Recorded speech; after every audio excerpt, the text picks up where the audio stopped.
గరకపాటి గారు ఉన్నారు. సో ఆయనే మనకి ఫిలాసఫీలు చెప్పుకుంటూ మనకి అన్ని నీతి వాక్యాలు చెప్పుకుంటూ ఉన్నారు. కానీ లాస్ట్కి ఆయన విషయానికి వచ్చే వరకు కూడా కొన్ని నిజమేనా అనిపించేటువంటి ఒక వాస్తవాలు అయితే బయటకు వచ్చినాయి. సో ఆ ఇష్యూ పైన మీరేమనుకుంటున్నారు? ఆ ఇష్యూ మీద గతంలో మేము అందరం స్పందించాం. బాబు మేము జుట్టు పెంచుకుంటామా పొట్టిగా పెట్టుకుంటామా is none of your business. నువ్వేదో నీతులు చెప్పుకుంటున్నావు చెప్పుకో, నువ్వేదో తత్వం చెప్పుకుంటున్నావు చెప్పుకో, అక్కడ బతుకు, నీకు అది బతుకు తెరువు, బాగా పైసలు వస్తున్నాయి, మంచి ఏంటది ప్రాఫిటబుల్ దందా జరుపుకుంటున్నావు జరుపుకో. కానీ ఆడవాళ్ళు టీషర్ట్లు వేసుకుంటున్నారు, ఆడవాళ్ళు ఎగబడుతున్నారు.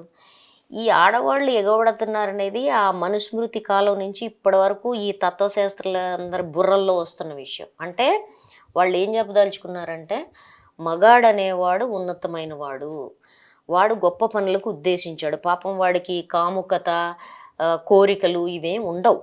ఆడవాళ్ళు వాడి మీద పడి వాడిని అట్లా పాతాళానికి లాగుతారు, నీచమైన పనులకు లాగుతారు. అందుకని పాపం వాడు వలలో పడిపోయి ఇట్లా అయిపోతాడు. స్త్రీ బుద్ధి చంచలమైంది, కాముకమైంది, ఒక స్త్రీ ప్రాణాంతకమైంది. ఇవన్నీ మనుస్మృతి నుంచి అనేక స్మృతుల్లో స్త్రీల స్వభావం గురించి రాశారు. అంటే ఆడలేక మధ్యలో ఓడన్నట్టు నిన్ను నువ్వు నిగ్రహంలో పెట్టుకోలేక ఎదుటి వాళ్ళ విగ్రహం గురించి మాట్లాడటం. ఆయనేమి స్త్రీల విషయానికి వచ్చేసరికి ఆయనేమి గొప్పగా మాట్లాడింది ఏం లేదు. చాలా నీచంగాను హేయంగాను ఒక పెద్ద మనిషి, నీతులు చెప్పే పెద్ద మనిషి మాట్లాడగోరని రీతిలోనూ మాట్లాడాడు. అంటే ఇప్పుడు ఆయన వ్యాఖ్యల్లో ఒక విషయం ఏంటంటే ఇతను ఎవరో దర్శకుడు ఎవరో మాట్లాడాడు కదా, ఇట్లాంటి వాళ్ళ నుంచి ఇది ఎక్స్పెక్టెడ్ బిహేవియర్. అంటే వీళ్ళు ఇంతే మాట్లాడతారు, ఈ చెత్త ఇదే తెలిసిందే, ఈ చెత్త కుప్ప ఇదే అనుకుంటాం. కానీ ఈ మురుగు కాలువ ఆ నోటి నుంచి వస్తుందని అనుకో. అంటే ఇప్పుడు మీరు అన్న విధంగా ఆడవాళ్ళే మళ్ళా అలానే చేస్తున్నారు అని అంటే మనం చూసుకున్నట్టయితే రేప్ కేసులు ఆడవాళ్ళ పైన ఎక్కువ జరిగినాయి చూసాం, కానీ అబ్బాయిల పైన జరిగింది చూడలేదు కదా. అంటే ఇక్కడ మీరు ఒక విషయం వాస్తవం గమనించాలి.